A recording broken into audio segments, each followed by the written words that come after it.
அன்பே சிவம். நான் உலகத்துக்கு ஒரு நன்மை சொல்ல வரேன். என்னான்னு கேட்பீங்க. இப்போது சித்தரும் பழைய காலத்து சித்தர்லாம் என்ன பண்ணுவாங்கன்னா, ஒரு மனுஷங்களுக்கு தான் தெய்வம் இருக்குதுன்னு சொல்லுவாங்க. அது எப்படின்னு நான் எங்கள் ஐயனை கேட்டேன், எங்கள் அப்பனை. அது அவர் சொல்கிறாரு, பதில் சொல்கிறாரு, கேளுங்க நீங்கள். இப்போ ஐயன் சொல்கிறாருன்னா, ஒரு தாய்க்கு கரு விட்டுரு போகிறதுன்னு அப்போது தான் ஒரு முதல்ல பிரம்மம் வராரு. அந்த கருவுற்ற தாய்க்கு பிரம்மன்னா ஒரு 5 மாத காலம் அந்த பிரம்மம் அந்த பிம்பமாக முதல்ல பிம்பமாக வராரு. அப்புறம் குழந்தைய இருக்கிறதுக்கு 5 மாத காலம் உருவு கொடுக்குறாரு. உருவுன்னா நம்ம பிம்பத்தை அழகுபடுத்தி பிம்பத்தை கொடுக்குறாரு. யார்கிட்ட? எங்கள் அப்பங்கிட்ட கொடுக்குறாரு. எங்கள் அப்பா என்ன பண்ணுறாருன்னா, எங்கள் அப்பா 5 மாதம் கழிச்சு எங்கள் அப்பன் ஈசன் வராரு. எனக்கு சந்தோஷமாக இருக்குது. எங்கள் அப்பா வர்றது சொல்லோடு சந்தோஷமாக இருக்குது. எங்கள் அப்பா வராரு 5 மாதம் கழிச்சு. 5 மாதம் கழிச்சு என்ன சொல்கிறாருன்னா, நம்மளுக்கு ஒளி முதல்ல கண்ணை திறக்கிறாரு. அந்த பிம்பத்துக்கு கண்ணை திறக்கிறாரு. முதல்ல கண்ணை திறந்தாரு. அப்போ உணர்வு தராரு. உணர்வுன்னா 5 மாதம் கழிச்சு பாப்பா துடிக்கும். வயிற்றுக்குள்ளே இப்படி இப்படி இப்படி இப்படி ஓடி ஓடி ஓடி ஓடியாந்துன்னு அமக்கலம் பண்ணோம். அதுதான் உணர்வு. ஒளியாய் உணர்வாய். அப்புறம் வெளியே அனுப்பும் போது இந்த இதில் உன் விதியை எழுதி அனுப்பிச்சி விட்டுறாரு வெளியே. இதுதான் உன் விதிப்படி தான் நடக்கும். எது ஒன்றாலும் அது தலையை தேதி வெளியே பாப்பா போயிடணும். அதுதான் ஐயன் 5 மாதம் அனுப்பிச்சுடுவார். அதுக்கப்புறமேட்டு உணர்வில் பால் குடிக்கும் பாப்பா. வெளியே வந்ததும் பால் குடிக்கும். ஆசையில் பால் குடிக்கும் அம்மாக்கிட்ட. அப்போ விஷ்ணு வந்துட்டார். ஆசையின் விதை அவர் தான். எது எடுத்தாலும் ஆசைப்படும் பாப்பா. இப்படி இப்படின்னு இருக்கும். இதெல்லாம் பண்ணிக்கணும், பொம்மை மாதிரி பண்ணினோம். அப்போ ஆசை வந்துடுச்சு. அப்போ இது விஷ்ணு நம்ம பாப்பா கவுரும். ஒரு 2 மாதம் கழிச்சு பாப்பா கவுரும். இப்போ கவுரும் போது நம்ம ஒரு பொருள் போட்டோம்னா டக்குன்னு தவழ்ந்து எடுக்கும். குட்டி குட்டி இதோடு தவழ்ந்து அந்த பொருள் எடுக்கும். அப்போது விஷ்ணு வந்துட்டாருன்னு. எப்போ விஷ்ணு வந்துட்டார். ஆசை விதை போட்டார். ஆசை விதை போட்டால் தான் நம்ம மேல் நோக்கி வளர முடியும். அது விஷ்ணு போட்டார். அப்போ போடும்போது அப்படியே நம்ம 5 மாத காலம் இவங்க 5 வருஷம் காலம் 5 வயசு வரைக்கும் குழந்தையும் இறைவனும் ஒன்றுன்னு சொல்லுவாங்க. குழந்தையும் இறைவனும் ஒன்றுன்னு சொல்லுவாங்க. இதுக்கு தான் சொல்கிறது. அப்போ குழந்தையும் இந்த 5 வருஷ காலம் இவங்க நல்லது கெட்டது அந்த குழந்தைங்களுக்கு இப்படி போகணும், இப்படி போகணும், இப்படி செய்யணும், பேசணும், நடக்கணும், குட்டி குட்டி காலை வச்சுக்கிட்டு நடக்கணும், தவழணும், உக்காரணும், எல்லாம் இதை சொல்லி கொடுத்துருவாங்க. நீங்கள் சொல்லி கொடுக்குறதில்ல. அப்போ 3 பேர் சேர்ந்து இவங்களுக்கு சொல்லி கொடுத்துருவாங்க. இப்படி இருக்கணும், இப்படி செய்யணும், இப்படி பேசணும். 3 பேரும் அவங்க செயல்பாடை அவங்கவுங்க செஞ்சுட்டு 5 வயசு முடிஞ்சதும் தாய்கிட்ட ஒப்படைச்சிடுவாங்க. குழந்தை உன்னோட பொறுப்பு மனத்துக்கு தாய்கிட்ட ஒப்படைச்சிடுவாங்க. அது வரைக்கும் தெய்வ குழந்தை தான். அது தெய்வம் தான் வளர்க்கும். அது விதி 1 வயசுலேருந்தே முடிவு போதும்னும் தெய்வத்துக்கு தெரியும். அது நீங்கள் பாதுகாப்பு இல்லைன்னா விட்டிங்கன்னா அதுக்கு கடவுள் பொறுப்பாக மாட்டோம். பாதுகாப்பு இல்லாத ஒருத்தர் விட்டுறாங்க. குழந்தையெல்லாம் பராமரிப்பு சரியில்லாத. இப்போ எவ்வளோ குழந்தைங்க குழந்தையிலே இருந்தது. அதுக்கு என்ன காரணம்னு கேட்பீங்க. அது நம்ம பாதுகாப்பு இல்லை, நம்ம தவறானது. ஆனால் கரெக்டான இதை 5 வயசு வரைக்கும் குழந்தை நல்ல மாதிரி தான் வளரும். அது மாதிரி வளர்ந்து அதுக்கு அப்புறமேட்டு அம்மா அப்பா ஸ்கூலுக்கிட்டுன்னு போகிறது. அம்மா அப்பா குழந்தைங்களுக்கோசமே வளருவாங்க.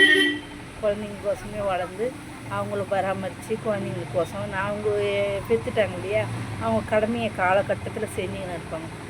அப்போ காலகட்டத்தில் செய்யும்போது அம்மா அப்பா என்ன பண்ணணும், பிள்ளைங்களை ஒரு நம்மளுக்கு 20 வயசு வரைக்கும் அவர் 5 வயசு வரைக்கும் அப்பா 3 பேருக்கும் கடவுளுங்களுக்கு 3 பேருக்கும் 5 வயசு வரைக்கும் கொடுத்துருக்காங்க. உங்களுக்கு எவ்வளோ 20 வயசு வரைக்கும் கொடுத்துருக்காங்க.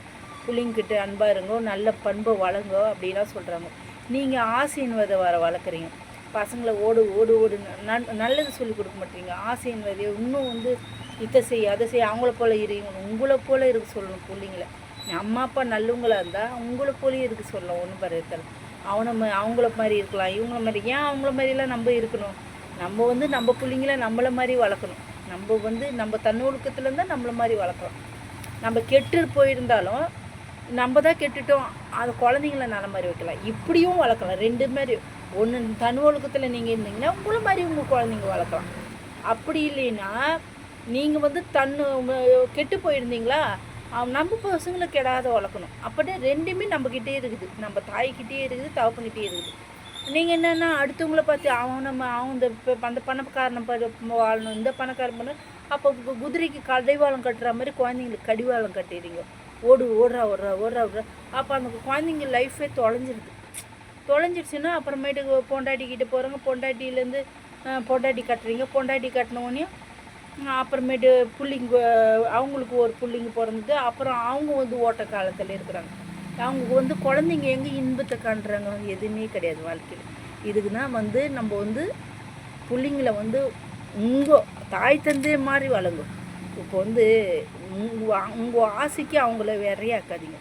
இப்போ நீங்கள் உள்ள மாதிரி ஒழுக்கமாக வாழ்ந்தால் போதும், தன் ஒழுக்கத்தில் வாழ்ந்தால் போதும்.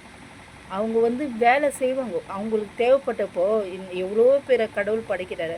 அவங்கவுங்க தேவையானது அவங்கவுங்க நம்ம எவ்வளோ உயிரினம் இருக்குது. அவங்கவுங்க தேவையானது அவங்கவுங்க எடுத்துக்கிறாங்க. மனுஷன்தான் அடுத்தவங்கள்ட்ட எடுத்துக்கணும், நம்மளுக்கும் பறிச்சிக்கணும் ஆசைன்னு அது கெடுதலானது தான். நம்மளுக்கு எல்லாமே போயிட்டு பிறகு நீங்கள் அந்த பணத்தை வச்சுன்னு என்ன பண்ண போகிறீங்க? ஒன்றுமே கிடையாது. வாழ்க்கையில் பணம் நிரந்தரம் கிடையாது. பணம் தேவை வாழ்க்கைக்கு. ஆனால் பணமே வாழ்க்கை கிடையாது. அதனால் பணத்துக்கு முன்னாடி ஓடாதீங்க. இப்போ நம்மளுக்கு காலம் குறுகிய காலம். கலியுக காலத்தில் குறுகிய காலம். நம்மளுக்கு ஆயுசு கம்மி. ஏன்னா நீங்கள் தப்பு பண்ணிங்கன்னா இப்போ நம்ம ஆயுசை கம்மி பண்ணிக்கினே வருவார் கடவுள். இப்போ தப்பு பண்ணுறீங்க, கெட்ட ஆகாரங்கள் சாப்பிட்றீங்க, எல்லாத்துக்கும் கம்மி பண்ணிக்கினே வரும்போது நம்ம உடல் உறுப்பும் கெட்டு போயிடுது. நம்ம விதியும் கம்மியாயிடுது. இப்போ உடல் உறுப்பு நல்லா இப்போ நல்ல சாப்பாடு சாப்பிட்டிங்கன்னா பரவாயில்ல. இப்போ எல்லாமே கெடுதல் தான் சாப்பாடு. அப்போ ஆயுஸ் கம்மியாயிடுது. கெடுதல் சாப்பிட்ணுன்னா அந்த உடல் உறுப்பெல்லாம் கெட்டு போயிடுது. அதே மாதிரி நீங்கள் கெடுதல் பண்ணுறீங்க, அதில் கொஞ்சம் ஆயுஸ் கம்மியாயிடுது. அப்போ நம்ம 100 வயசு வாழ்கிறது இப்போ என்னது 60 தாண்ட மாட்டேங்குது. அதுக்கு தான் நல்லதை செய்வோம், நலமுடன் இருக்கணும்னு நான் பல வாட்டி சொல்கிறேன். இறைவன் ஆலயம் செல்லுங்கள். நீங்கள் நல்லா இருக்கணுன்றதுக்கு தான் இவ்வளோ விளக்கம் கடவுளை கேட்டு நான் சொல்லியிருக்கிறேன். நீங்களாம் நல்லா இருக்கணும், நல்ல ஆகாரங்கள் சாப்பிடுங்க. நீங்கள் பணம் சம்பாதிக்கிறது எதுக்கு? நல்லா இருக்கிறதுக்கு தானே. அப்போ நீங்கள் இந்த மாதிரி ஹோட்டலுங்களில் இந்த மாதிரி சாப்பிட்டு உடலை கெடுத்துக்கிறீங்க. அப்புறம் ஓடி ஓடி ஓடி ஓடி டென்ஷன் ஆகி மனசுக்கு கெடுத்துக்கிறீங்க. அடுத்தவங்க பொருள் அப்படியே ஓடி பணம் வேணும்னுட்டு உங்கள் ஆயுசே போயிடுது. அப்போ நீங்கள் எப்படி வாழ முடியும்? இப்போ நீங்கள் சம்பாதிக்கிறது பிள்ளைங்களுக்கு தான். அப்படி எதுக்கு பிள்ளைங்களுக்கு நீங்கள் சேர்க்கணும்? ஒன்றுங்க அவசியம் கிடையாது. இப்போது தாய் தந்தைங்க நல்லா பிள்ளைங்களை வாழ வச்சுட்டு நீங்கள் நல்லா இருக்கணும். அவங்க நிறைய பேர் ஒருத்தவங்க என்ன சொல்கிறாங்கன்னா, நான் அது சின்ன விஷயம் சொல்கிறேன். ஒருத்தவங்க என்ன சொல்கிறாங்கன்னா, நிறைய பணம் சம்பாரிச்சாங்களாம். அப்புறம் நான் கேட்டேன், எக்கா எங்கெல்லாம் போயிருக்கிறீங்கக்கா நீங்கள் அப்படின்னு கேட்டேன். நான் அம்மா இது வரைக்கும் நான் எங்கேயுமே போனதில்லைம்மா. எங்கள் வீட்டுக்காரர் கூட இவ்வளோ வயசாகிடுச்சு, எந்த கோயில் குளமும் போனது கிடையாது. எந்த இதுவும் இந்த வேலை கடை வேலை இப்படியே ஆயுசு முழுகிடுச்சு. எதுவுமே ஆசம் பாசம் எனக்கு கிடையவே கிடையாதம்மா. அப்படின்னும் போது எனக்கு எப்படி இருந்துட்டம்மா. அப்போ அந்த பணம் சம்பாரிச்சு எதுக்கு பிள்ளைங்களுக்கு சம்பாரிச்சா? அப்போ உன் ஆசை எங்கே போச்சு?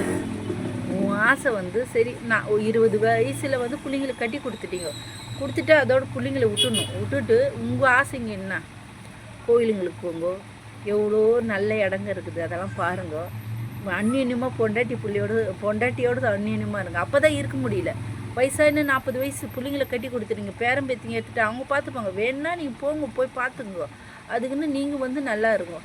நீங்கள் குதிரை மாதிரி வயசாகிட்ட பிறகு கூட குதிரை மாதிரி ஓடக்கூடாது. இதுமேலே நீங்கள் இந்த மாதிரிலாம் இருக்கக்கூடாதுன்னு நீங்கள் அன்பாக சொல்கிறேன். அன்பே செய்வோம், நல்லதே செய்வோம், நலமுடன் இருப்போம்.